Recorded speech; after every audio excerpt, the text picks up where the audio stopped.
3 people, 3 nights they should have stayed home. One found something watching from the trees. Another heard footsteps that shouldn't exist. The last one, they opened a door that was never supposed to be opened. What happened next broke them in ways you can't imagine. September 2019. I was bartending at this dive off Route 9, middle of nowhere, Vermont, place called the Crooked Nail. Owner was this old guy, Eddie, who'd inherited it from his dad and never bothered updating a damn thing since the 70s. That night, we had maybe 6 customers total, storm rolling in, power flickering every few minutes. Around 11 p.m., everyone cleared out except this one woman, mid-40s, business casual. Rental car keys on the bar. She was nursing her 3rd whiskey. Not saying much. You should probably head out. I told her, roads are gonna get bad. She looked at me with these empty eyes. There's someone in my hotel room. I stopped wiping down the bar. What? I checked in 2 hours ago. Travelodge. 3 miles up. I put my suitcase on the bed. Went to the bathroom. When I came out, the suitcase was on the floor. Zipped shut. I never zipped it. The way she said it flat, matter of fact, made my skin crawl. Did you call the front desk? There is no front desk after 10. It's one of those card entry places. She took another sip. I left. I'm not going back tonight. I wanted to tell her she was overreacting. Maybe housekeeping came in late, but something about her face stopped me. She looked terrified in a way that doesn't come from nothing. Then the power went out completely. Emergency lights kicked on, bathing everything in red. The woman's hand trembled around her glass. Outside, through the window behind her, I saw movement, just for a second. A shape passing between the parked cars. Did you see that? I whispered. She didn't turn around. Don't look. He followed me here. My heart was slamming now. Who followed you? I don't know his name. I've been seeing him for 3 days. Different cities, different states. Always the same face. Always watching. Her voice cracked. I thought I was losing my mind until I found the photos. What photos? She pulled out her phone. Hand shaking so bad she almost dropped it. Showed me her camera roll. Picture after picture of her. Sleeping in hotel beds. Eating breakfast. Walking to her car. All taken from a distance. Through windows. From dark corners. Jesus Christ. I breathed. You need to call the police. I did. They said it could be anyone. Without a clear face shot. There's nothing they can do. She finally turned to look at the window. He's out there right now, isn't he? I grabbed my phone, no signal. Storm must have knocked out the tower. That's when we heard it. Tap, tap, tap on the glass. Not random. Deliberate. 3 knocks. Pause. 3 knocks. The woman started crying, silently. Tears just streaming down her face. He always knocks 3 times before he tries the door. I reached under the bar for the aluminum bat Eddie kept there. My hands wouldn't stop shaking. We're gonna lock ourselves in the back office. We're gonna wait this out. Another 3 knocks. Close her now. The side door. We ran. I pulled her into the office, slammed the door, locked it. The room was tiny desk. Filing cabinet, small window with bars. I called 911 on the landline. Busy signal. I tried again. Busy signal. He cuts the phone lines, she said quietly. He did it at the Motel 6 in Pennsylvania. How do you know all this? Because I woke up last night and he was standing at the foot of my bed. Didn't move. Didn't speak. Just stood there in the dark, watching me breathe. I felt like I was gonna be sick. What did you do? I closed my eyes and pretended to sleep. I prayed he'd leave. And he did. But he left something on the nightstand. She reached into her pocket and pulled out a Polaroid picture, handed it to me. It was her, asleep, taken from inches away. On the back, in neat handwriting, soon. I heard footsteps in the bar area now. Slow, methodical, boots on the wooden floor. Then the sound of bottles being moved around. He was looking for us. There's a back exit, I whispered, through the kitchen. We moved fast and quiet. I led her through the dark hallway, bat raised, every shadow making my pulse spike. The kitchen was a mess of steel counters and hanging pots. Exit door was 15 feet away. Then I saw him, standing in the doorway we'd just come from. Tall, average build, dark hoodie. But his face, I still see it in my sleep. He was smiling. Not a human smile. Too wide. Too knowing. We ran, crashed through the exit door into the parking lot, rain hammering down, wind screaming. Her rental car was closest. She fumbled with the keys, dropped them. I grabbed them, unlocked the door. We both jumped in. I started the engine, threw it in reverse. He was standing right behind the car. I slammed the brakes just in time. He didn't move, just stood there in the headlights. Rain pouring over him, staring at us through the back window. The woman was screaming, "Go, go, go." I put it in drive and floored it, swerved around him. Didn't look back until we were a mile down the highway. She was sobbing. I was hyperventilating. I drove us straight to the police station in the next town. We told them everything.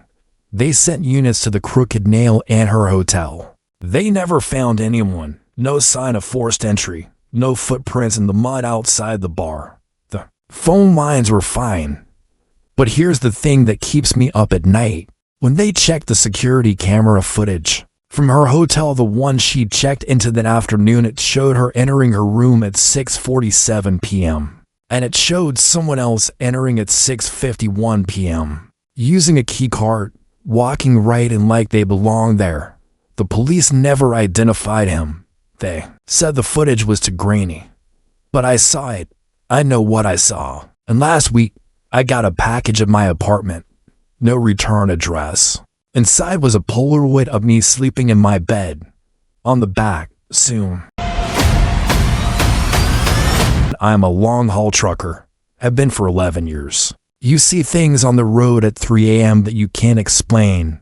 Stuff that makes you question reality. But nothing comes close to what happened on I-80 outside of Iowa City. March 2023. I was hauling electronics from Chicago to Sacramento, running behind schedule because of weather delays. It was pushing 2 a.m. when I saw her, little girl, maybe 7 years old, standing on the shoulder of the highway in a white nightgown. No adult, no car, no houses for miles, just her. I hit the brakes. By the time my rig came to a full stop, I was a quarter mile past her. I grabbed my flashlight and walked back along the shoulder, emergency flashers blinking behind me. She was still there, hadn't moved, bare feet on the gravel, hair soaked from the light rain. "Hey, sweetie, you okay?" I called out. She didn't respond, didn't even look at me, just stared straight ahead at nothing. I got closer. "Where are your parents?" Nothing. Her face was blank, empty. I pulled out my phone to call 911, and that's when she spoke. "She's coming." Her voice was wrong, too deep, too old. "Who's coming?" "Honey, the lady in the road. She's almost here." I turned around, shining my flashlight down the highway. Nothing but darkness and rain. There's nobody there. When I turned back, the little girl was gone. I'm talking vanished. Completely. I spun in a circle, flashlight cutting through the dark. No footprints, no sound of running, nothing. My hand started shaking. I speed walked back to my truck, climbed in, locked the doors. Took 3 deep breaths. "You're tired," I told myself. "You're seeing things." Then I heard it. Knock, knock, knock on the passenger door. I looked over. The little girl was standing on the running board, face pressed against the window, breath fogging the glass. "Let me in," she said. "She's coming." "Who is she?" I shouted through the glass. The girl's eyes went wide with terror. She pointed behind my truck, down the highway. I looked in my side mirror. Someone was walking up the road. A woman. Long dark hair. White dress. Moving in this jerky, unnatural way. Like a puppet on strings. Jesus Christ. I breathed. "Let me in. Please." The little girl was pounding on the window now, actually screaming. I reached for the door lock. My hand was on it, but something stopped me. Some instinct, some voice in my head saying don't. The woman was getting closer. I could see her face now in my mirror, pale to pale.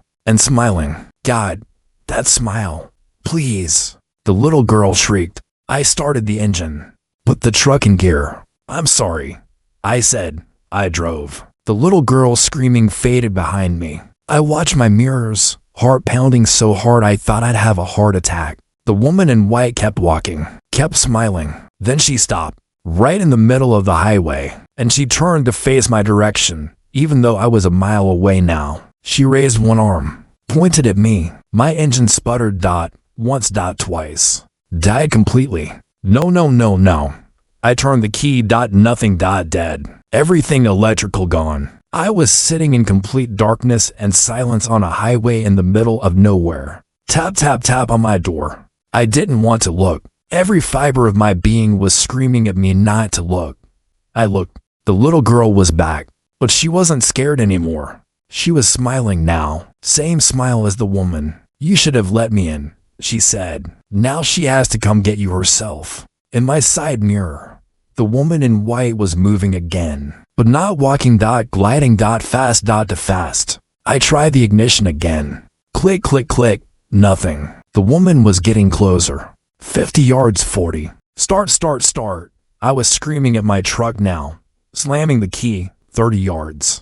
The little girl was laughing, high and shrill and horrible. 20 yards. The engine roared to life. I didn't wait. I floored it. The truck lurched forward, tires screaming. I shifted through gears as fast as I could, watching the woman in white shrink in my mirrors. She stopped in the middle of the highway again, just standing there, watching me go. I drove for 6 hours straight. Didn't stop until I hit Nebraska in full daylight. Called the Iowa State Patrol from a truck stop, told them everything. They said they'd send a unit to check it out. Called me back 2 hours later. Ma'am, we found something. About a mile west of where you said you saw them. What? Old car. Been there for years by the look of it. Rusted out. In the ditch. Okay. We ran the plates. Car was registered to a woman named Michelle Hartley. She and her daughter disappeared in 1997. Car was never found. Until today. I felt cold all over. Where are they now? That's the thing, Mom. We don't know. They never found the bodies. I hung up, sat there in my truck, shaking. I don't haul I-80 anymore. I refuse, and sometimes, late at night, I still hear it. Tap, tap, tap on my door. And I wonder what would have happened if I had let her in. I do urban exploration. Abandoned hospitals, old prisons, forgotten subway tunnels. It's a hobby, borderline obsession. I document everything. Post it to my YouTube channel. October 2022, my buddy Jake found this place upstate Tan, abandoned psychiatric hospital that's shut down in 1989. The Holloway Institute. Local legend said patients died in a fire and the place was cursed. Typical creepy story. But the building was supposed to be incredible. Victorian architecture. Mostly intact. We went on a Friday night. Just me, Jake, and my girlfriend Mira. We brought cameras, flashlights, respirators for the mold. The fence was already cut. Someone had been there before us. We should have taken that as a warning. Inside was exactly what we'd hoped for: peeling wallpaper, rusted gurneys, patient records scattered everywhere. We were filming everything, absolutely geeking out. Then we found the basement door. Hell yes, Jake said, already pulling it open. Wait, Mira grabbed his arm. Do you smell that? We all stopped. There was a smell, faint, sweet, and rotting at the same time. Probably dead animals, I said. Happens in these places all the time. We went down anyway. The basement was a maze. Narrow hallways, rooms branching off in every direction. Old hydrotherapy equipment, medicine, cabinets, and doors. So many doors. Most were open or off their hinges. But one, at the very end of the main hall, was closed and padlocked from the outside. Why would someone lock a door in an abandoned building? Mira asked. Good question. Jake pulled out his bolt cutters. Let's find out. Maybe we shouldn't, I said. Something felt wrong. The air down there was heavy, oppressive. Come on, Dev. When have we ever passed up a locked door? Jake cut through the lock. It fell to the floor with a metallic clang that echoed forever. He pulled the door open. The smell hit us immediately. So strong we all gagged. Death. Decay. Something worse. Oh my God. Mira covered her mouth. We need to leave. Now. But Jake was already shining his light inside. Holy shit, guys. Look at this. It was a roomy small. Maybe 10 by 10 feet. The walls were covered in writing. Scratched into the plaster. Thousands of words. Some were illegible. Most weren't. But they all said variations of the same thing. Don't let it out, keep the door closed, it's still alive, it's waiting. What the fuck? Jake breathed. In the center of the room was a chair. And in the chair, perfectly preserved, was a man in a hospital gown. Dead. Eyes open. Staring at the door. We're calling the police. I said, right now. Look at his hands, Mira whispered. His fingers were worn down to bloody knobs. He'd carved those words. All of them. Scratched them into the walls until there was nothing left of his fingers. How long has he been dead? Jake asked. I don't know. But we need to. The man blinked. We all screamed. Scrambled backward. I dropped my camera. The man didn't move. Didn't breathe. But his eyes were definitely open now, and they were looking right at us. Go, go, go. I shoved Jake and Mira toward the door. We ran. But behind us, I heard it. A voice. Try. Crackling. Like paper being crumpled. You opened the door. We didn't stop running. Up the stairs, through the hallways, out into the night. We jumped in Jake's car, and he peeled out of there, tires screaming. Nobody spoke for 5 minutes. Finally, Jake said, "What the hell was that?" "I don't know." I said, "I don't want to know." Mira was crying. Did we just kill someone? What? That man. The writing. What if he locked himself in there? What if he was keeping something in? That's insane, I said. But I didn't believe my own words. We called the police. Anonymous tip. Told them about the body. They found the hospital, found the basement, found the room. But they never found a body. The chair was there. The writing was there. But no corpse. No evidence anyone had been in that room for decades. They thought we were pranking them. But here's the thing. 2 days later, Jake called me at 4 a.m. "Dev, someone's in my house." "What?" "Call the police." "I can't. My phone's dead. I'm calling you from my laptop. I can hear them walking around downstairs." "Jake, hang up and call 911. I can hear him talking. He's saying something over and over." "What is he saying?"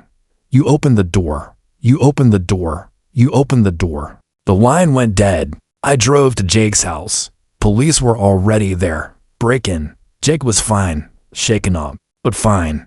Nothing was stolen. Nothing was damaged. But on his bedroom wall, scratched into the paint, "Thank you for letting me out." Jake moved 3 states away. We don't talk anymore. Mira broke up with me a week later. Said she couldn't be around anyone who was there that night. And me. I stopped doing urban exploration. Deleted my channel. Because 2 nights ago, I woke up to find every door in my apartment standing wide open. And in the center of my living room, someone had arranged all my furniture in a circle around a single chair. Sitting on the chair was a note, "Your turn to sit." I don't sleep much anymore. Before we get to the next nightmare real quick, if these stories are messing with your head the right way, smash the like button and subscribe to Midnight Zephyr. We bring you true horror every single week now. Let's keep going.